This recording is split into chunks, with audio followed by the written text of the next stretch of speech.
Good morning, Lakay. Meron tayong ginawang alkansya natin dito. Tignan nyo kung ano nakasulat. ADB. Ayan. So, pag napuno na natin to, tsaka natin bubuksan. Bibili natin ng ADB. ADB. Bibili natin ng motor. Punuin natin yan. 3 weeks sabihin, sir, wala na. Ano yun? Kailangan lang natin magtiyaga. Araw-araw. May laman na to. May laman na.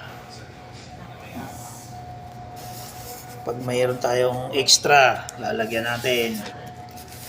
Makaipon lang tayo pangbili ng ADB. Siguro pag napuno to, eksakto, pambili ng ADB na to. Bibili ako ng big bike. Punuin mo ng tape? Puno ko yan.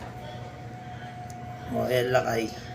Oo. Ayan, Lakay. Natapos na ang sobra-sobrang packaging tape na ang ginamit natin. Nadagdagan pa natin yan. O, ayan, nakikita nyo yan. Pangarap kong ADB. Pag napuno ko yan, talagang ibibili ko yan ng ADB. Yan. God bless. Ingat lagi tayo.